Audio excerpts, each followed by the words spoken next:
quiero empezar por agradecer, Cristina, que cuentes de nuevo con nosotros. Me hace siempre ilusión que cuentes con nosotros y siempre ilusión esta oportunidad que tenemos de estar con todos vosotros. Hoy, además, también quiero agradecer pues, la presencia y el apoyo de Alba Vergés, de la consellera, por el trabajo que nos ha explicado que hace y por su presencia aquí, como es normal. Me pediste, Cristina, que os hablara un poco de qué opciones tenemos hoy en día para ser madre. Y lo mismo que decía, explicaba muy bien la doctora Gracia Menchell, las opciones no son una receta única, sino que dependen mucho de la situación de cada uno, de lo que encontremos, de lo que os aconsejemos, pero sobre todo de lo que decidamos. Por eso creo que el hablar de ser madre tiene que estar en todas nuestras conversaciones que tenemos en la consulta. Tengáis la edad que tengáis, si el ser madre es una cosa que pensáis incluso que nunca querréis, pues también puede ser que cambiéis de opinión. Entonces es nuestra labor como médicos siempre explorar estas opciones.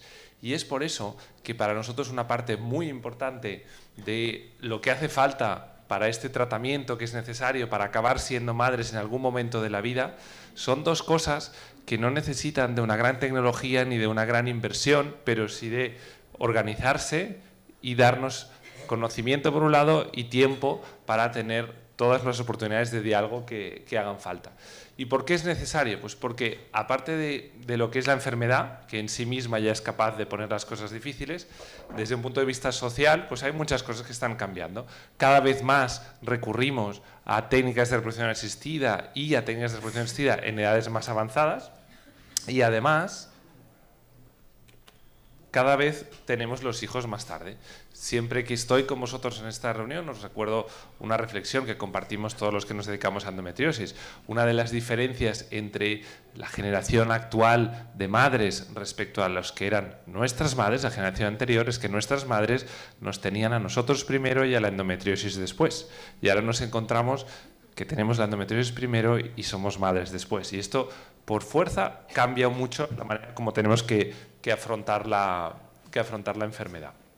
Y por eso es importante la manera como nosotros los médicos nos organizamos. Porque es verdad que cada uno de nosotros individualmente pues nos hemos formado o más en cirugía o más en tratamientos de reproducción, pero la solución que vosotros vais a necesitar va a variar a lo largo del tiempo y por eso nos tenemos que unir en equipos para poder ofreceros lo que vosotros en cada momento necesitáis y sobre todo el seguimiento a lo largo de los años. Eso es mucho más importante y es mucho más potente que nosotros individualmente os ofrezcamos lo que sabemos hacer cada uno de nosotros. Y para eso creemos mucho en este modelo en el que no solo está la paciente, sino también el médico en el centro para, como os decía, dedicarnos conocimiento y tiempo para interactuar entre nosotros.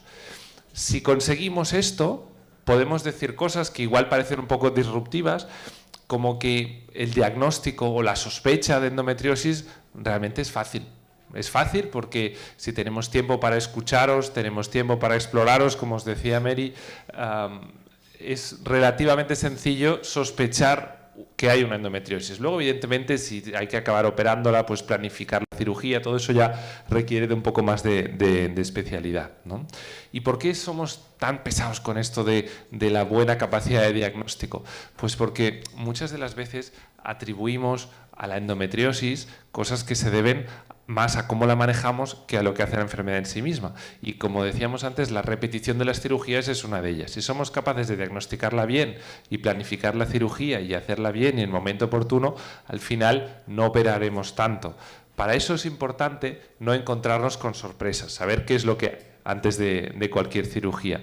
Por eso, os pido perdón por adelantado porque lógicamente en una presentación siempre tendemos a generalizar y evidentemente cuando digo no es verdad que te tienes que operar muchas veces, seguro que en la sala estáis muchas de las que os habéis tenido que operar más de una vez, pero de forma general creedme que operamos muchas menos veces la endometriosis, aunque lógicamente los que nos dedicamos a ella operamos muchos más casos de endometriosis.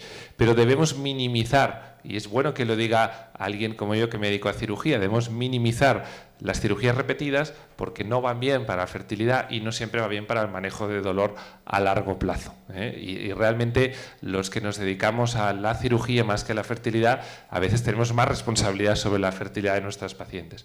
Al final esto es un debate en el que cualquiera de vosotras estáis en cualquiera de nuestras consultas y hablamos todos un idioma muy parecido, indiferentemente del entorno que estemos, y al final tenemos que hablar de una balanza, un equilibrio entre dolor y deseo de fertilidad, y dentro de las opciones, en este caso en concreto, pues vamos básicamente también en un equilibrio entre cirugía o técnicas de reproducción. Esto inicialmente era un debate, y por eso lo de los guantes de boxeo, ¿no? Y uno pues tiene que discutir sobre los beneficios de la cirugía, si me embarazaré con más posibilidades, si voy a tener más riesgos, porque a veces son cirugías que se pueden complicar. Lo mismo sobre las técnicas de reproducción asistida. Oiga, ¿va a empeorar mi endometriosis si estimulo estos ovarios? Todo esto son comentarios, conversaciones que es súper necesario tener, o incluso la opción de decir, oiga, ¿y si no hago nada, qué opciones tengo?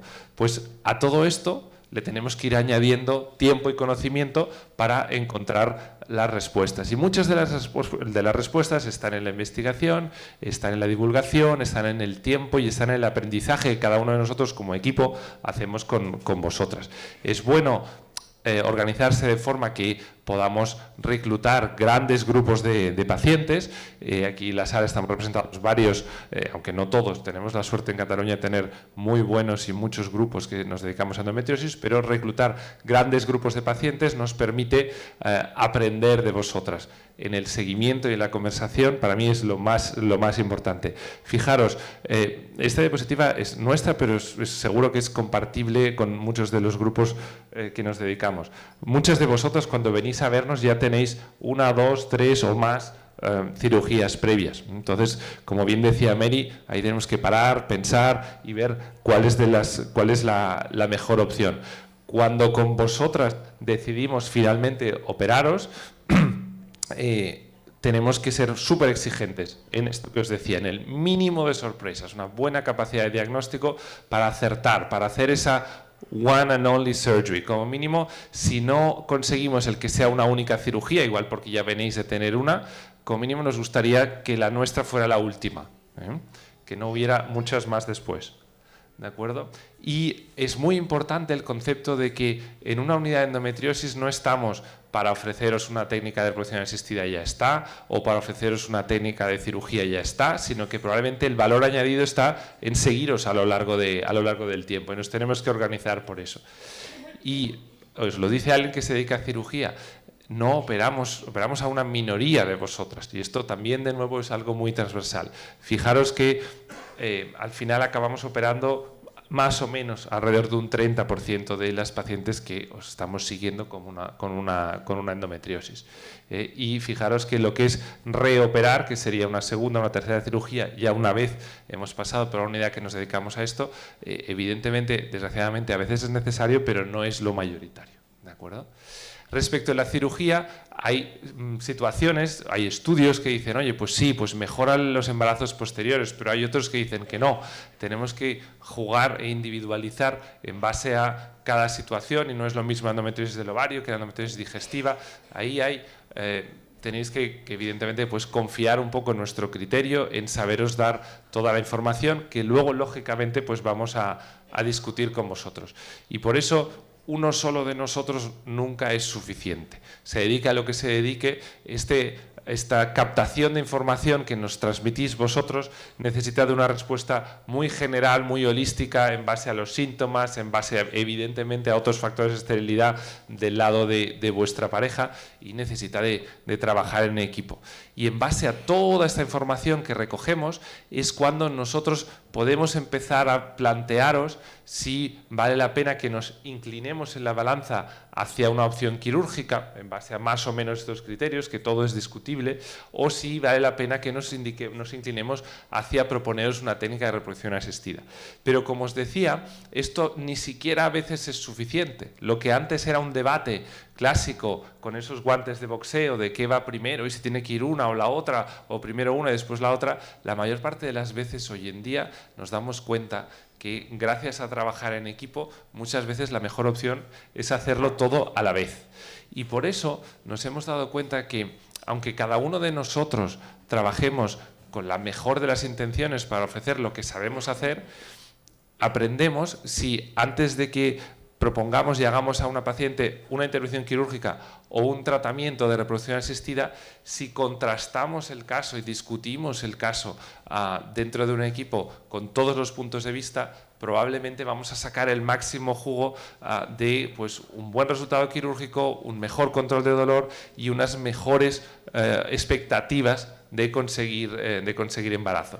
Y eso cuesta, porque a veces venís con mucho dolor y con ganas de operaros ya, o con mucho tiempo esperando para conseguir un embarazo y con ganas de hacer un tratamiento ya, pero nunca es urgente en general el abordaje de la endometriosis y es bueno dedicarle tiempo, hacerlo fácil para conseguir que tengamos un poco pues, ese consenso. La tranquilidad del consenso para nosotros es importante. Empezaba la charla y voy terminando diciendo que siempre y en todo momento tenemos que hablar de fertilidad. Y hacemos muchos esfuerzos en plantearos siempre opciones de fertilidad, en saber antes de una cirugía cuál es el estado de fertilidad, aunque ahora mismo no os estéis planteando embarazo. Evidentemente las opciones de preservación de óvulos ahí están, pero no son las únicas. Como bien os decía Mary, la opción más potente para preservar vuestra fertilidad es el seguimiento y el tratamiento hormonal a largo plazo. No es solo eso. Por eso lo pongo aquí. Y lo importante es acompañaros a lo largo de los años. Si os tenemos que pedir un compromiso, que ya sé que la vida es complicada y a veces no podemos hacer las cosas en el mejor momento biológico para conseguirlas, pero si me pide Cristina que hable de fertilidad, el compromiso que lógicamente os pedimos, o digamos que desde el punto de vista nuestro de médicos especialistas en endometriosis más nos cuesta vencer, es el retraso de la maternidad. Yo creo que hacemos entre todos un buen trabajo en hacer las cosas mejor, en operar menos, más tarde, con más cuidado, en tener nuevas alternativas para tratar la infertilidad, pero el retraso de la maternidad es una parte de compromiso que tenemos que tener entre todos. ¿Y por qué? Porque a veces incluso culturalmente, de 40 años en adelante, pues nos sentimos muy bien y muy capaces de hacer un montón de cosas en la vida, pero biológicamente esto es un poquito más complicado. Estos son datos, y no quiero emborracharos, de la tasa de éxito de fecundación in vitro en pacientes sin endometriosis, solo con esterilidad en función de la edad. Y estas barras son gaps de edad de 39-40, 40-41, 41-42 y de 42 en adelante. Y fijaros que la tasa de embarazo, la tasa de nacido vivo es francamente baja y la tasa de aborto es bastante alta a partir de estas edades. Por eso nos interesa hacer todo lo que podamos pues lo antes posible. Pero es cierto que bueno, no siempre es fácil. Y es cierto que si diagnosticamos bien y diagnosticamos pronto, quizá tendremos en este tiempo que falta hasta que sea vuestro momento de buscar embarazo, alternativas para prevenir esta infertilidad actual o futura. Esto es importante, daros consejos a largo plazo. Nos encanta veros muy jóvenes y pensar en planificar a largo plazo. Esa es una mentalidad nueva que es súper interesante. A veces nos contáis, oye, mira, pues yo cuando era adolescente tenía que tomar pastillas ya porque tenía mucho más dolor que el resto de mis compañeras de la clase. Pues igual es un signo de que ya estaba empezando ahí, ¿no? Y como os decía, cuando toca una cirugía, esto ha cambiado. Antes el médico era más paternalista y decía, mira, pues te toca una cirugía y te opero y te digo, venga, espabilate en buscar embarazo. Y ahora es todo lo contrario. Nos esperamos nosotros a lo más cerca posible al momento en el que vais a estar buscando embarazo vosotros.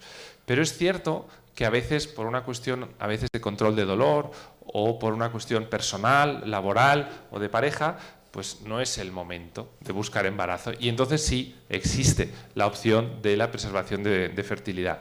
Y es una cosa que existe y es una conversación que también debemos de tener, que a veces los propios médicos nos olvidamos de plantear. Pero por eso lo más bonito para mí, si me dijes, oye, pues en estos años, ¿qué es lo que más te ha gustado y lo que más disfrutas de la endometriosis? Pues básicamente son dos cosas. La más importante es la interacción con vosotras y la segunda más importante es lógicamente pues los equipos de personas que van creciendo alrededor nuestro, contagiándose un poco pues, de la ilusión de esta enfermedad. Y hoy quiero agradecer que Nuria Barbañi y Carlota Vilarrubí nos acompañen, igual que del equipo del clínico, pues también tenemos muy buena representación. Ya no vale ese concepto en endometriosis en el que el médico es el que te dice lo que tienes que hacer, sino que hay estudios muy interesantes de esta patología en los que en igualdad de información, con el mismo consejo médico, pues hay hasta un 30-40% de pacientes que acaban escogiendo una opción distinta de la que de entrada les proponíamos. Y esa opción distinta será la válida, porque lo válido es el consenso que tengamos entre todos. Nosotros trabajaremos para tener la buena información, pero para adaptarnos a vuestra situación. Y aprendemos muchísimo y nos encanta colaborar con vosotros en transmitir este aprendizaje, el cómo lo vivís vosotros y cómo lo vivimos nosotros, y compartir hoy en día que las redes están tan a mano, pues un poco pues todas las experiencias. Y nada más, con esto termino. Dar las gracias a todo el equipo en el que trabajamos y que estamos a vuestra disposición. Muchísimas gracias.